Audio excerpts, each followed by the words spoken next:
کا فیصلہ آل البیت کی محبت پر ہو رہا ہے تو پوچھا نہیں فیصلہ پیچھے سے ایک منٹ جنت اور جہنم کا فیصلہ آل البیت کی محبت پر ہو رہا ہے.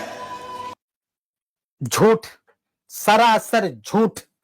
کون سی قرآن کی آیت ہے بھائی کہ اہل بیت کی محبت پہ جنت جہنم کا فیصلہ ہوگا؟ کون سی حدیث رسول ہے کہ اہل بیت کی محبت پر جنت کا فیصلہ ہوگا؟ بلکہ قرآن تو یہ کہتا ہے ان اکرمکم عند اللہ اتقاکم، کہ تمہارے جو ہے بیچ کا سب سے تقی آدمی، سب سے بڑا آدمی وہ ہے جس کا تقوی سب سے زیادہ ہے. تو جنت جہنم کا فیصلہ تقوی پر ہوگا، ایمان پر ہوگا، عقیدے پر ہوگا، اہل بیت کی محبت پر نہیں ہوگا. اہل بیت سے محبت رکھنا چاہیے لیکن جنت اور جہنم کا فیصلہ اہل بیت کی محبت کی. آپ بتائیے کہ قبر کے جو 3 سوال اس میں اہل بیت کے بارے میں ہے، اس میں اللہ کے بارے میں ہے، اللہ کے رسول صلی اللہ علیہ وسلم کے بارے میں ہے. تو اہل بیت کی محبت پر سوال و جواب نہیں ہوگا بلکہ سوال و جواب ہوگا جو ہے عقیدہ پر، ایمان پر اور عمل پر. آدمی کے اعمال کیسے ہیں اس پر جو ہے حساب و کتاب ہوگا. اللہ کے نبی صلی اللہ علیہ وسلم کی محبت بھی مطلوب ہے، اہل بیت کی محبت مطلوب ہے، بھائی اپنے بھائیوں کی بھی محبت مطلوب ہے، اس سے انکار نہیں ہے. لیکن یہ کہہ دینا کہ بس اہل بیت ہی معیار ہے جنت اور جہنم کے، یہ بات درست نہیں ہے. اہل بیت میں محبت کرنے والے، یہ شخص آگے اس کو بیان کرے گا، اہل بیت سے محبت کرنے والے کتنے لوگ ہیں؟ محبت کرتے کرتے خدا مان لیا علی رضی اللہ تعالیٰ عنہ کو، اہل بیت کو اللہ کے مقام پر پہنچا دیا، اور نفرت کرنے والوں نے ان کی تکفیر کر دی کہ مسلمان ہی نہیں ہے. یہ دو انتہا ہے.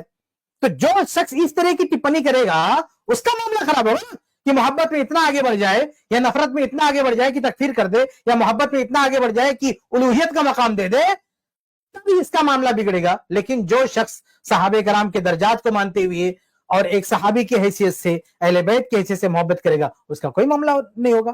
اور آپ اس سلسلے میں احادیث دیکھ لیں. صحیح بخاری کی حدیث ہے، صحیح بخاری کی حدیث ہے، حدیث نمبر 5990. عمرو بن عاص رضی اللہ فرماتے ہیں کہ میں نے اللہ کے نبی صلی اللہ علیہ وسلم کو فرماتے ہوئے سنا ہے، جہار غیر سرین، کھلے عام فرماتے ہوئے سنا ہے کہ ان اعلی. اب اعلی کے بعد ایک لفظ صحیح بخاری میں یہاں نہیں ہے. جس کتاب سے نقل کر رہے ہیں امام بخاری رحمہ اللہ، جس جگہ سے، وہاں پہ یہ لفظ اڑا دیا گیا.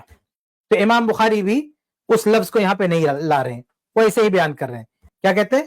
کہتے ہیں کہ ان اعلی ابی، اور آگے ہے لیسو بھی اولیائی، یہ خاندان والے ہمارے اولیاء نہیں ہیں، یعنی خاندان ہمارے اولیاء نہیں ہیں. اب یہ کون ہے اعلی سے مراد؟ ابن حجر رحمہ اللہ، بخاری کی شرح ہے فتح الباری نا، ابن حجر رحمہ اللہ نے فرمایا کہ اصل حدیث ان اعلی ابی طالب ہے. یہ ابن حجر رحمہ اللہ نے بہت ہی واضح طور پر بیان فرمایا کہ ان اعلی ابی طالب ہے. یہ روایت میں نہیں ہے، روایت میں حذف ہے. روایت میں کیا؟ صحیح بخاری میں آپ پڑھیں گے تو صحیح بخاری میں لکھا ہے ان اعلی، اس کے بعد ہے قال امر فی کتاب محمد بن جعفر. محمد بن جعفر جو سند میں آ رہے ہیں ان کی کتاب ہے بیاض. بیاض یعنی یہاں سفیدی ہے، یہاں یہ خالی جگہ ہے. یعنی اعلی کے بعد ان اعلی ابی ہے نا، ان اعلی ابی، یہ تو روایت میں ان اعلی ابی، لیکن ابی کے بعد کیا ہے؟ طالب ہے، طالب. تو طالب کو اڑا دیا، ان کی کتاب میں لکھا ہی نہیں، وہاں سفیدی ہے. امام بخاری نے جیسے کتاب میں تھا ویسے روایت کر دیا ہے. لیکن فتح الباری آپ کھولیں گے تو امام ابن حجر رحمہ اللہ نے دوسرے طرق سے دوسرے حدیثیں لا کے پروف کیا ہے کہ یہاں پہ مراد طالب ہے. تو اب پوری روایت کیا بنتی ہے؟ پوری روایت یہ بنتی ہے کہ ان آل ابی طالب لیسو بھی اولیائی، آل ابو طالب یہ ہمارے اولیاء نہیں ہیں. انما ولی اللہ و صالح المومنین، میرے ولی تو وہ ہیں جو اللہ تعالی ہمارے ولی ہیں، اور جو مسلمان ہیں، جو مومن ہیں، جو نیک مومن ہے وہ ہمارا ولی ہے. یہ ہمارا خاندان ہمارا ولی نہیں. آپ دیکھیں اللہ کے رسول صلی اللہ علیہ وسلم نے یہاں بہت ہی واضح طور پہ کہا کہ ان آل ابی، وہاں نام نہیں لیکن دوسرے حصے میں طالب ہے، ابو طالب، یعنی ابو طالب کا خاندان یہ ہمارا ولی نہیں ہے. ہمارا ولی اللہ ہے، ہمارا ولی تو مومنین ہے. اور یہاں طالب اگر کوئی نہ بھی مانے تو کوئی بھی خاندان مان لو، یہاں پہ کوئی بھی، تو اللہ کے رسول خاندان کا تعلق تو ختم کر رہے ہیں نا. کہ اصل ولایت کیا ہے؟ اصل ولایت اللہ کی ہے اور عمل صالح کی ہے. جو مومنین بھی صالح کوئی بھی ہو، کوئی پریوار جو ہے ولی نہیں ہے، کوئی خاندان ولی نہیں ہے. یہ بہت ہی واضح طور پر اللہ کے نبی صلی اللہ علیہ وسلم اس روایت میں بیان فرما رہے ہیں. اس کے علاوہ صحیح مسلم، یہ تو بخاری کی روایت ہے، صحیح مسلم دیکھ لیں. صحیح مسلم میں اللہ کے نبی صلی اللہ علیہ وسلم کی حدیث ہے، صحیح مسلم حدیث نمبر 2699، لمبی حدیث ہے.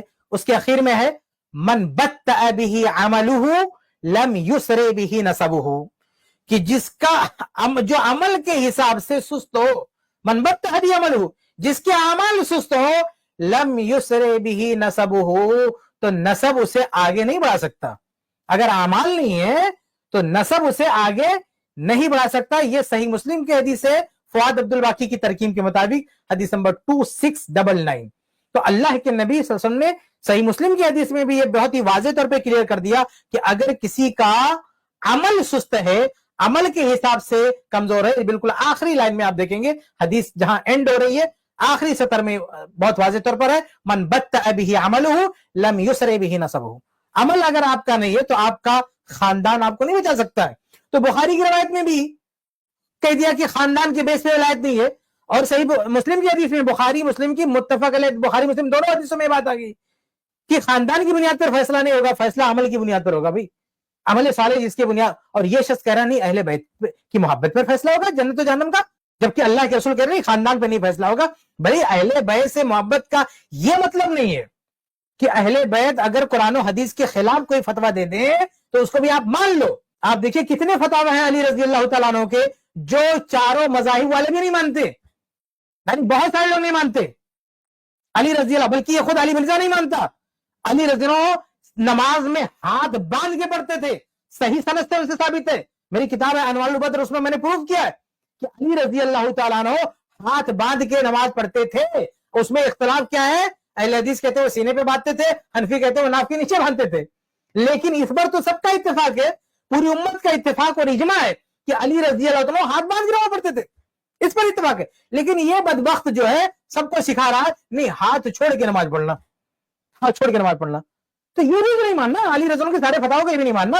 تو اہل بیت سے محبت مطلوب ہے، ہمیں اس سے انکار نہیں ہے، لیکن اس محبت کا یہ مطلب نہیں ہے کہ آپ جو ہے کسی کے اعمال، کسی کے عقیدہ اور کسی کی قربانیوں کو بالائے طاق رکھ کے آپ یہ کہیں کہ بس فیصلہ اسی پر ہونا ہے کہ اہل بیت سے محبت پر فیصلہ. ہر مسلمان کے اندر اہل بیت سے محبت ہے.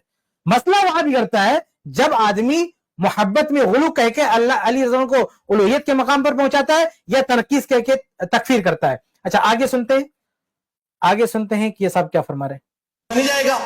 اور آپ تو ہمیں خود ہی سنایا کرتے تھے فضائل صحابہ احمد بن حنبل کی کتاب میں، وہ روایت جہاں سے میں نے سٹارٹ لیا، اور شیعہ کے ہاں نہج البلاغہ میں، کہ حضرت علی کی محبت میں غلو کر کے 2 فرقے جہنم میں چلے جائیں گے اور 2 گمراہ ہو جائیں گے، ایک ان کی محبت میں غلو کر کے، ایک ان کی دشمنی میں. تو جب آپ خود جنت اور جہنم کا فیصلہ